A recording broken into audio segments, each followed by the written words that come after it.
সময় এসেছে এই ধরনের লোককে সবক শেখানোর। আপনি আপনার ছেলেকে জেতাতে চাইছেন, 72% মুসলিম আছে, মুসলিম ভোটকে কনসলিডেট করার জন্য আপনি এই খেলাটা খেলছেন। আপনি কান খুলে শুনে রাখুন, আপনাকে এইভাবে ধমক হুমকি বেপরোয়া লাগাম ছাড়া কথা বলতে দেব না, দেব না, দেব না। আপনাকে সংযত হওয়ার, সতর্ক হওয়ার, এই ধরনের কথা প্রত্যাহার করার এবং ভবিষ্যতে এই ধরনের কথা বলার আগে 25 বার ভাবার হুঁশিয়ারি দিয়ে আমি সবাইকে আশ্বস্ত করছি। सिंबल लेके बीजेपी का पताका लेके मेरा ऊपर चढ़ाव हो रहा है, तो मैं तो इनको खिलाफ बोलूंगी, जो होगा होगा। বিতর্কিত বিধায়ক হুমায়ুন কবিরের শ্যাটাভাঙা মার মন্তব্যের ঝড় এবার বিধানসভায়। সোমবার অধিবেশন চলাকালীন এ নিয়ে রাজ্যের মন্ত্রী তথা পরিষদীয় মন্ত্রী শঙ্কর ঘোষের আবেদন মেনে পাল্টা বক্তব্য রাখলেন মুখ্যমন্ত্রী শুভেন্দু অধিকারী। তার আগে বিধানসভা অধিবেশনের শুরুতেই অবশ্য কালিয়াগঞ্জের বিধায়ক উৎপল মহারাজ এ নিয়ে নিন্দা করেন। নওদার আমজনতা উন্নয়ন পার্টির বিধায়ক হুমায়ুন কবিরকে হুঁশিয়ারি দিয়ে মুখ্যমন্ত্রী সাফ কথা জানান, দুটো বক্তব্য নিয়ে এফআইআর হয়েছে, ভারতীয় ন্যায় সংহিতার সব ধারা দিয়েছি, আমি 1 সপ্তাহের মধ্যে মুর্শিদাবাদ যাচ্ছি, দেখব কি করে। দেশের সংবিধান আইনই শেষ কথা বলে, কোনো বাপের বেটা বলে না। আপনি এই সব হুঁশিয়ারি বন্ধ করুন। যারা ওই সভায় আপনাকে ডেকেছিল আগে তাদের তুলব, তারপর আপনার কাছে যাব, আর এটাই আপনার শেষ বক্তব্য। এইভাবে আপনাকে বেপরোয়া মন্তব্য আর করতে দেব না।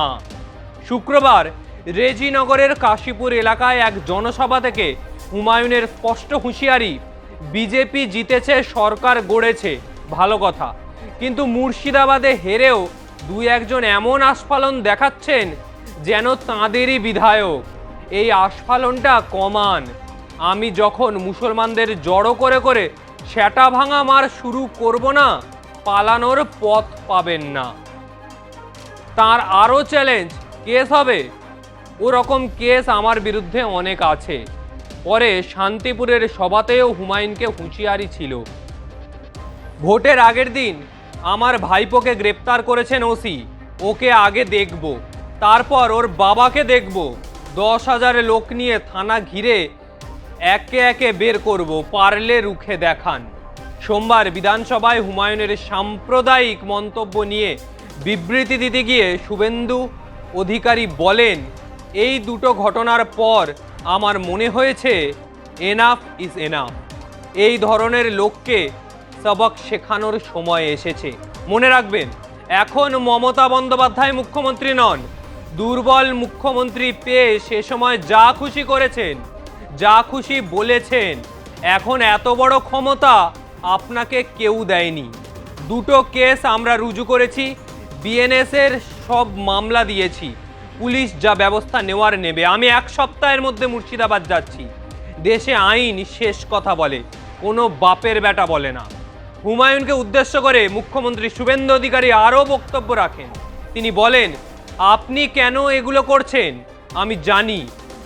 আপনার 2টি রাজনৈতিক এজেন্ডা আছে। প্রথমটা হলো আপনি ভরতপুর সহ আশেপাশের সব পঞ্চায়েত, যেখানে যে দল ক্ষমতায় আছে, তা ভেঙে নিজের পার্টিতে নিয়ে যাওয়া, সেটা করতে পারছেন না। আর 2-3 মাসের মধ্যে ভোট আছে।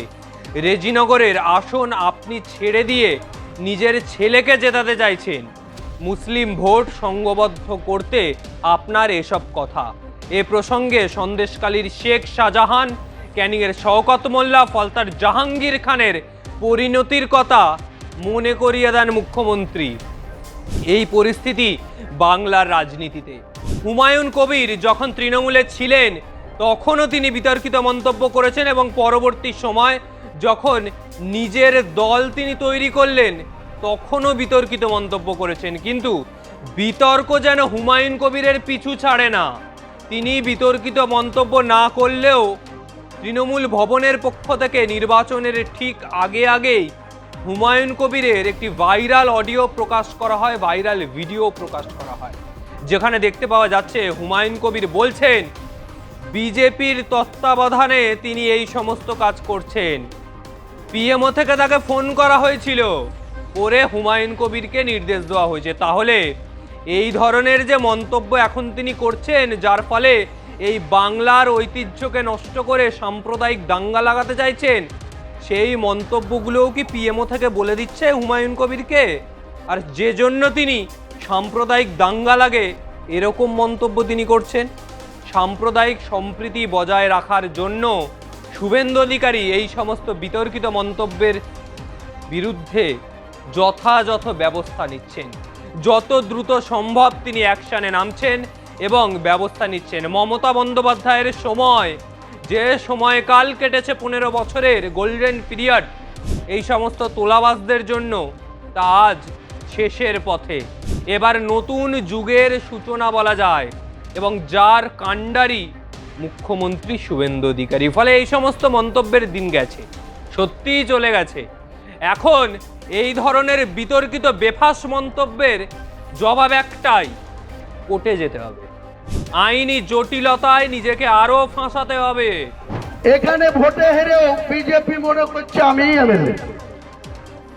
এখানে এমন আস্ফালন করে বেড়াচ্ছে। তা আমি শুভেন্দু অধিকারীকে সেদিন বলেছি যে আপনি ভোটে জিতেছেন, আপনার দল জিতেছে, খুব ভালো কথা, কিন্তু মুর্শিদাবাদে আস্ফালনটা একটু কম করতে বলেন।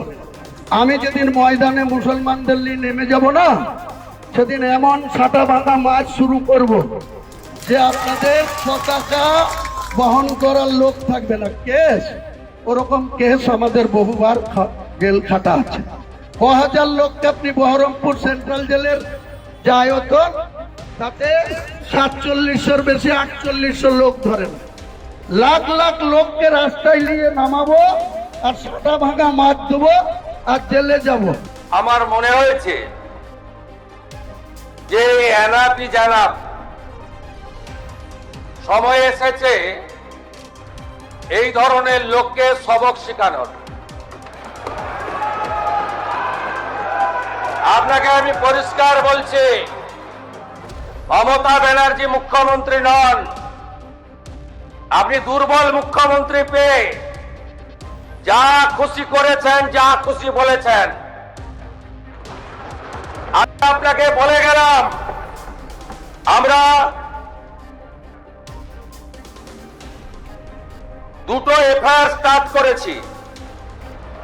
Rejinagar PS case number 219-226, dated 26/6/2026, under section 152, 192, 196, 197, 224, 299, 351 within bracket 2, 352, 353 of the ভারতীয় ন্যায় সংহিতা।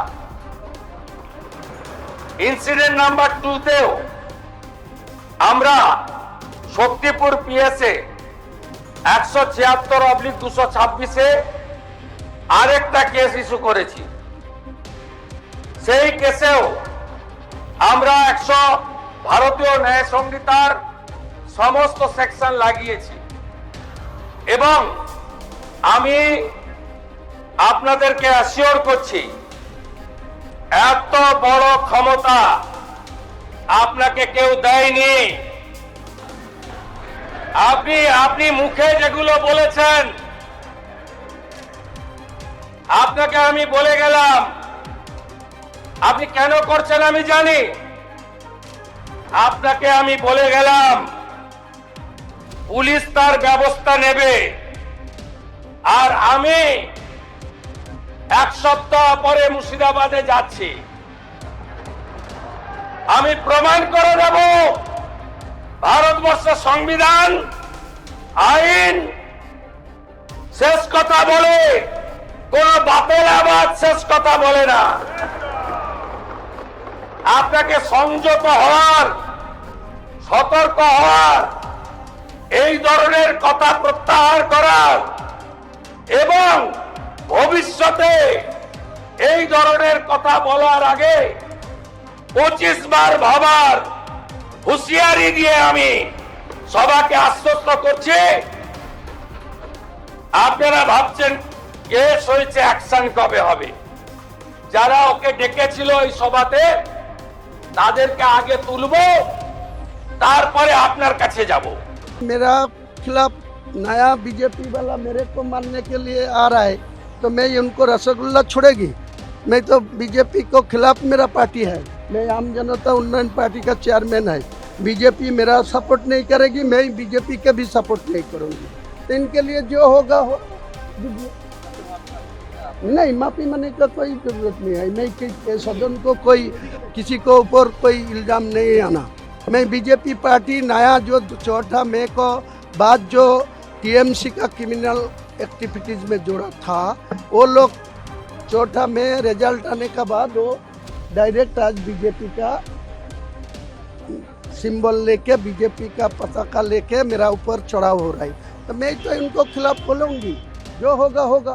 মুখ থেকে একটা কথা বেরিয়ে গেল হয় না আর, কারণ আপনি জনপ্রতিনিধি। আপনি যে কথা বলবেন সাধারণ মানুষ সেই কথা শুনছে, ফলে জনপ্রতিনিধিদের প্রতিটা বক্তব্য বুঝে শুনে রাখা উচিত। এবং এর মধ্যে থেকেই বাংলার রাজনীতি এগিয়ে চলছে, বাংলার রাজনীতির গতি প্রকৃতি এগিয়ে চলছে। ফলে বিধানসভা নির্বাচন শেষ, তবে সামনে আরও নির্বাচন রয়েছে। যত নির্বাচন এগিয়ে আসবে ততই রাজনৈতিক চাপানুতোর বাংলার সমীকরণ যে প্রতি মুহূর্তে বদলায় সেটা আরও স্পষ্ট হয়ে যাবে। বিধানসভার ভিতরেও বিতর্কে হুমায়ুন কবির, বিধানসভার বাইরেও বিতর্কে হুমায়ুন কবির। ফলে হুমায়ুন কবিরের অন্তিম পরিণতি যে কি হয় সেটা সত্যিই দেখতে কৌতূহল জাগছে মনে। আপনারাও লক্ষ্য রাখুন, অবশ্যই জানতে পারবেন। আজকের মতো বিদায় নিচ্ছি, তবে ভিডিওটা ভালো লাগলে অবশ্যই লাইক কমেন্ট করুন, চ্যানেলটি সাবস্ক্রাইব করুন, আপনার মন্তব্য জানান। আগামী সময় আর কোন কোন বিষয়ে ভিডিও দেখতে চান অবশ্যই জানাবেন। নমস্কার।